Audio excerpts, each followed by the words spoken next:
Hello everyone. ఈరోజు మీకు ఉద్విగ్న ఫుడ్స్లో fish fry ఎలా ఈజీగా సింపుల్గా ఎలా చేసుకోవాలో చూపిస్తాను. ఫిష్ ఫ్రై అంటే చాలామంది ఇది చేయడానికి భయపడిపోతారు. కానీ మనకి ఫిష్ ఫ్రైలో క్లీనింగ్ ఒక్కటే కొంచెం, అది కూడా సింపుల్ టిప్స్ చెప్తాను. ఇంతకుముందు ఒక వీడియో చేసి పెట్టాను చూడండి. ఫిష్ క్లీనింగ్ కూడా ఏం పెద్ద ప్రాసెస్ ఏం కాదు. మనం టిప్స్ తెలుసుకుంటే అది కూడా చాలా ఈజీ. ముందుగా చేపల్ని మనం మార్కెట్లోనే చిన్న చిన్న ముక్కలుగా కొట్టి తెచ్చుకుంటాం కదా, దాన్ని ఇట్లా రాళ్ళ సట్టిలో వేసి రాళ్ళ ఉప్పు వేసి, సాల్ట్ కాకుండా రాళ్ళ ఉప్పు వేయండి. వంట చేయాలనుకునే వాళ్ళు ఖచ్చితంగా రాక్ సాల్ట్ ఇంట్లో పెట్టుకోవాల్సిందే. దాని టేస్టే డిఫరెంట్గా ఉంటుంది.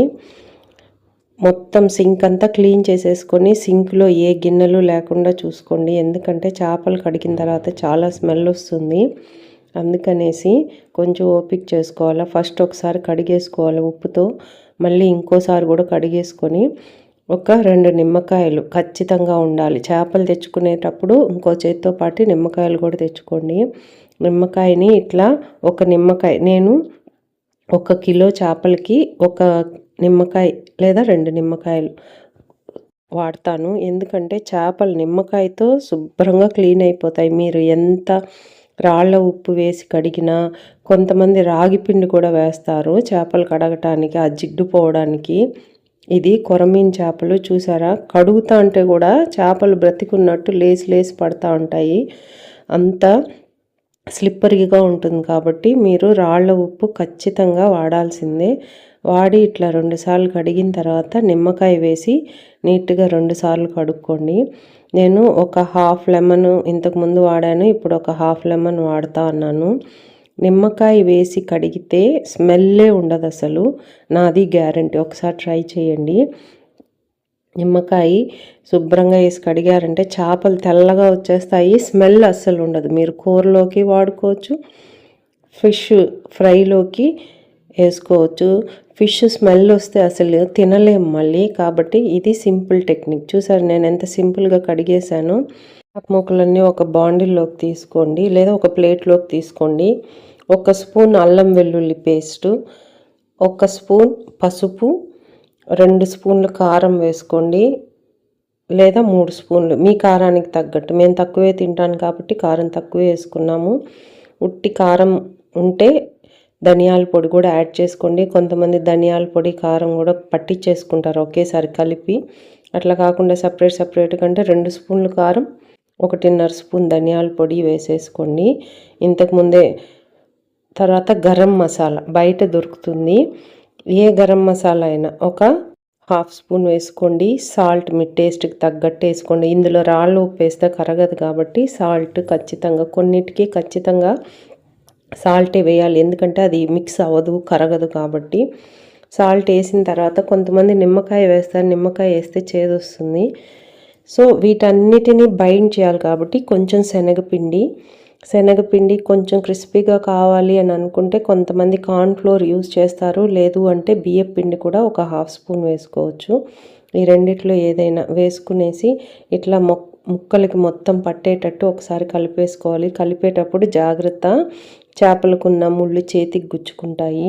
కొంతమందికి సెప్టిక్ కూడా అవుతుంది కాబట్టి చాలా జాగ్రత్తగా చేసుకోవాలి.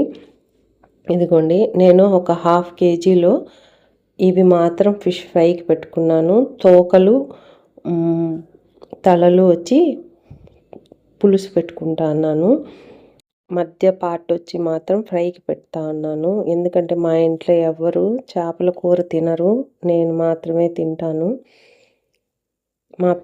మా చిన్నది మా ఆయన అస్సలు తినరు.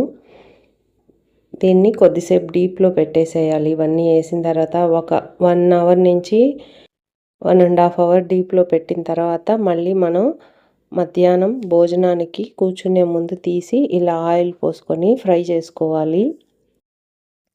అంతే సింపుల్.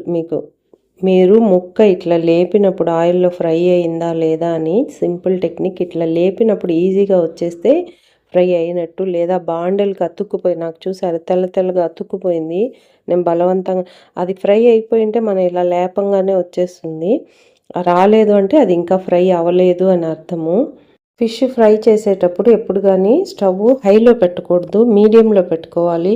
సిమ్లో పెట్టినా తొందరగా వేగదు, హైలో పెడితే మాడిపోతుంది, బయటంతా మాడిపోతుంది, లోపల ఉడకదు. చూసారా, ఇట్లా ఎత్తంగానే వచ్చేస్తుంది. తర్వాత ఇంకో సైడ్ కూడా ఫ్రై చేసుకోండి. ఒక బాండిల్ పెట్టుకొని దాంట్లోకి 4-5 ముక్కలు వేసుకున్నారంటే నీట్గా ఫ్రై అయిపోతాయి. ఎప్పుడు కావాలంటే అప్పుడు అసలు ఫిష్ ఫ్రైకి మనం అక్కడ పెట్టేసి చక్కగా పోయి ఒక 5 నిమిషాలు కూర్చునేసి మాట్లాడుకోను, లేదా ఫ్యాన్ కింద కూర్చోను, తర్వాత వచ్చి మళ్ళీ తిప్పుకొని వెళ్ళచ్చు. ఫిష్ ఫ్రై పెద్ద పనేం కాదు, చాలా ఈజీ. మీరు ఒకసారి ట్రై చేయండి. ఫిష్ ఫ్రైని ట్రై చేసి సేమ్ ఇంగ్రీడియంట్స్ ఇంకేమీ మార్చమాకండి, చాలా టేస్ట్గా ఉంటుంది. పిల్లలు కూడా బాగా తింటారు. కాకపోతే పిల్లలు తినేటప్పుడు జాగ్రత్త, ముళ్ళు గుచ్చుకుంటాయి. ముళ్ళు లేని చేపలు తెచ్చుకొని ఫ్రైకి వాడండి. పులుసుకైతే కొరమీను ఖచ్చితంగా ఉండాల్సిందే. ఫిష్ ఫ్రై ఎంత బాగుందో, పప్పుచారుతో తింటే అదిరిపోతుంది. ఒకసారి ట్రై చేయండి. ఈ వీడియో సాటర్డే పెడతా అన్నాను, ఎందుకంటే రేపు మార్నింగ్ వెళ్ళి మీరు ఫిష్ తెచ్చుకొని ఫ్రై చేసుకొని టేస్ట్ చూసి ఉద్విగ్న ఫుడ్స్ని సబ్స్క్రైబ్ చేయండి, కమెంట్ చేయండి, లైక్ కొట్టండి, బెల్ బటన్ ప్రెస్ చేయండి. టేస్ట్ బాగుంటే మీ ఫ్రెండ్స్కి షేర్ చేయండి, ఎందుకంటే చాలా పెద్ద పెద్ద వాళ్ళకు కూడా ఫిష్ ఫ్రై చేయడం రాదు. కాబట్టి మీరు ఒకసారి ఈ రెసిపీని మీ ఫ్రెండ్స్కి కూడా షేర్ చేయండి. ఉద్విగ్న ఫుడ్స్ని సబ్స్క్రైబ్ చేయండి, లైక్ కొట్టండి, బెల్ బటన్ ప్రెస్ చేయండి. టేస్ట్ ఎలా ఉందో కమెంట్ బాక్స్లో పోస్ట్ చేయండి. నచ్చకపోతే కూడా పోస్ట్ చేయండి, బాగాలేదనో బాగుందనో ఏదో ఒకటి కమెంట్ చేయండి. మరీ కామ్గా చూసి వెళ్ళిపోకుండా. బాయ్.